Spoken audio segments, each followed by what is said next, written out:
Assalomu alaykum azizlar. Bugun sizlar bilan manipulyatsiyani murakkab muammolardan biri bo'lgan, ya'ni bir insonga narkotik kabi ehtiyoj sezish muammolarini o'rganamiz. Ya'ni buni sabablarini o'rganamiz. Ehtimolki siz ham shu holatdasiz. Ayni damda keling buni olimlar o'tkazgan tajribada, kaptar tajribasida ko'rib chiqamiz. Olimlar nima qiladi? Kaptarni qafasga soladi. Mana buni kaptar deb tasavvur qiling. Harakat qildim o'xshatishga, ammo biroz o'xshamadi. Qafasda kaptar. Unga tayoqcha jo'natishadi. Qarang, e'tibor bering. Unga tayoq jo'natishadi. Tayoqchani kaptar bir marta tumshug'i bilan chertsa, darrov unga don tushadi. Bu vaqtda kaptarning munosabati neytralligicha qoladi. Ya'ni bu unga moslashadi, ya'ni o'ziga kerak bo'lgan vaqtdagina buni chertadi. Boshqa vaqtda u bilan ishi ham bo'lmaydi. Reaksiyasiga e'tibor bering.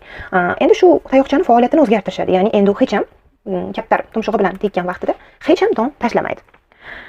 Har safar tayoqchaga urilganda mukofot olgan kaptar bu safar umuman yemish ololmay qoladi va lekin oradan ma'lum vaqt o'tgandan so'ng kaptar tinchlanadi. Ya'ni tayoqchaga umuman tegmay qo'yadi. Bundan natija ko'rmaydi, bora-bora umuman u bilan ishi bo'lmaydi, ya'ni unga bo'lgan ehtiyojini yo'qotadi. Ammo 3-tajribada kaptarga yana shu tayoqcha tushiriladi va bu safar bu tayoqcha ba'zan kaptarga don beradi, ba'zan esa yo'q. Bu holat muayyan emas, ya'ni vaqti va ho'kazolari aniq emas. Ya'ni tasodifiy holatdagina bo'ladi.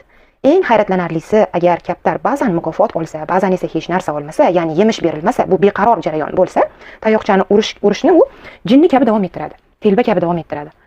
Ya'ni unga endi tayoqcha narkotik singari kerak. E'tibor beryapsizmi? Tajribachilar shunday xulosaga kelishdi. Beqaror mukofotlash, ya'ni vaqti bilan beqaror mukofotlash eng kuchli motivator hisoblanadi. Shu usul yordamida kaptarni kerakli xatti-harakatlarga majbur qilish mumkin ekan. Ana endi tasavvur qiling, mana shu kaptar, hozir shu kaptarning pozitsiyasida ehtimol siz. Ya'ni munosabatda vaqti bilan mehr olyapsiz, e'tibor olyapsiz, qoniqish olyapsiz.